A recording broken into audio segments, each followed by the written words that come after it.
A Anatel está tratando de uma série de revisões regulatórias e há dois temas bem interessantes que você colocou na sua apresentação aqui no Telebrasil.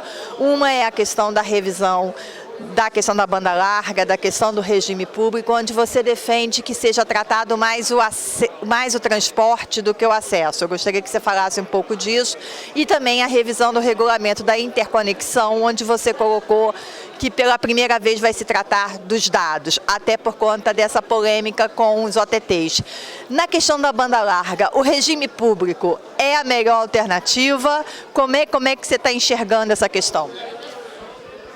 Bom, primeiro ainda é uma discussão bastante grande na agência, mas assim, o que a gente está percebendo e está tentando separar essa discussão é tentando colocar o foco da preocupação do governo com relação à voz, com relação à banda larga, naquelas regiões onde realmente a gente precise, né, de ter um foco maior. Nessas regiões a gente entende, nessas áreas a gente entende ainda, preliminarmente, se não cabe de muita discussão com o Conselho, a gente entende que talvez se consiga trabalhar talvez seja necessário se trabalhar com algum regime, não sei se exatamente uma concessão, mas com um regime que tem as características mais associadas normalmente à concessão, que são garantias de continuidade, possibilidade de investimento, colocação de recursos públicos, como os fundos, e até mesmo algum nível de controle dos preços praticados nessas regiões, uma vez que nessas áreas haverá uma única prestadora e com monopólio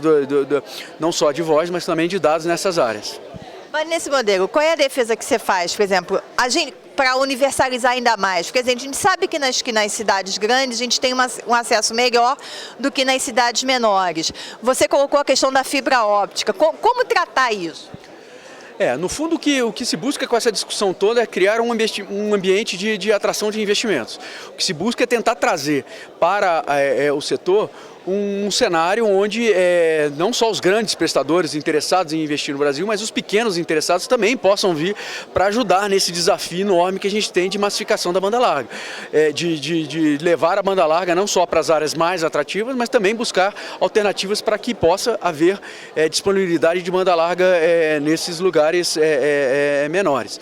Tá? O que a gente está trabalhando era que a gente faça uma avaliação dessa concessão, desse modelo que existe hoje, a gente faça uma avaliação econômica, uma avaliação que a gente está chamando de uma alforria, um valor de quanto vale essa concessão hoje, e converteria isso naquelas áreas onde você pudesse liberar esse regime de concessão, você converteria isso para um outro mecanismo, uma coisa mais próxima de uma autorização, e com esses recursos que seriam equivalentes a essas desobrigações, você teria recursos pelo menos para iniciar um processo, acelerar o processo de ampliação da banda larga. Falando em banda larga, a gente está tendo uma polêmica grande com relação ao relacionamento TEGs e OTTs. Você colocou que vai haver uma revisão no regulamento de interconexão e que se vai olhar para dados. Nesse regulamento, a Anatel passa a olhar essa relação OTTs-TEGs? O objetivo principal desse regulamento, da revisão desse regulamento geral de interconexão, é trazer o foco do regulamento um pouco mais para as interconexões de dados, que até hoje elas eram quase não regulamentadas. Basicamente a gente acompanhava alguns contratos existe a parte de LD tudo, mas a parte de interconexão mesmo, da ligação dos grandes backbones, da ligação das grandes redes que dão suporte à internet, tanto na forma direta como na forma de trânsito, na forma de compra de capacidade, isso eram temas que a gente não tinha ainda uma discussão maior. A ideia desse regulamento é exatamente trazer para a discussão essa discussão desse relacionamento entre os grandes provedores os grandes prestadores de telecom, que são os donos dos grandes backbones e backhaul, discutir essa comercialização dessas capacidades e aproveitando também para que a gente comece a avaliar e a entender um pouco mais esse relacionamento também, que hoje é um relacionamento entre as teles e os provedores de OTT, como são esses contratos, esse relacionamento relacionamento, esses contratos de venda de capacidade ou de cessão de capacidade, para que a gente possa também garantir um tratamento que a lei exige, um tratamento isonômico no relacionamento prestadoras e esses provedores desses serviços, tá?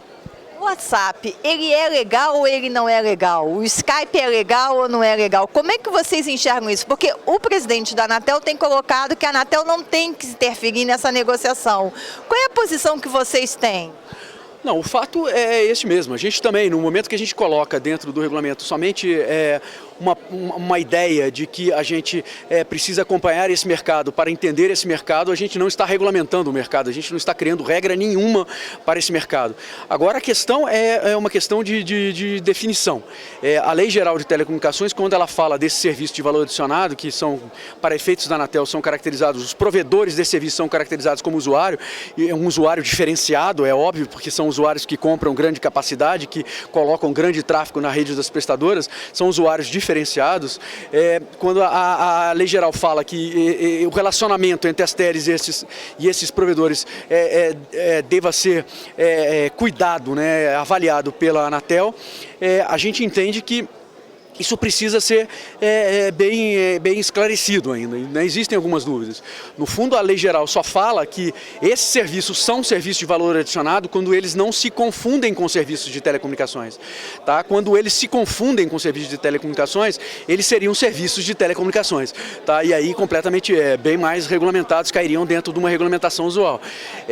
Os casos concretos que a gente tem, por exemplo, o Skype, que era uma questão também de telefonia, o Skype alguns anos atrás, eles obtiveram a licença do serviço telefônico fixo comutado para prestar aquele serviço que eles estavam prestando, uma vez que eles, o serviço que eles estavam oferecendo recebia também chamadas originadas da rede pública, não só fixa como móvel também. Você podia pegar seu celular e ligar para o celular da Skype.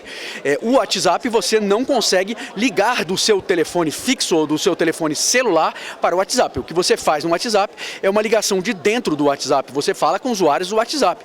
O fato dele utilizar o catálogo seu de endereço, sua agenda de telefones para a identificação dos usuários do WhatsApp foi uma facilidade que eles encontraram para viabilizar o serviço e a aplicação que eles têm. Mas não é um serviço que se confunda como no caso do Skype. Ou seja, nesse caso, fazendo essa avaliação assim ainda, isso precisa ser mais definido, nesse caso eles estariam realmente classificados como serviço de valor adicionado e a Anatel estaria somente analisaria o relacionamento entre as prestadoras e esse serviço, mas no caso deles sendo como usuários, uns grandes usuários dessa rede, como a maioria dos serviços, das aplicações que existem na internet serão.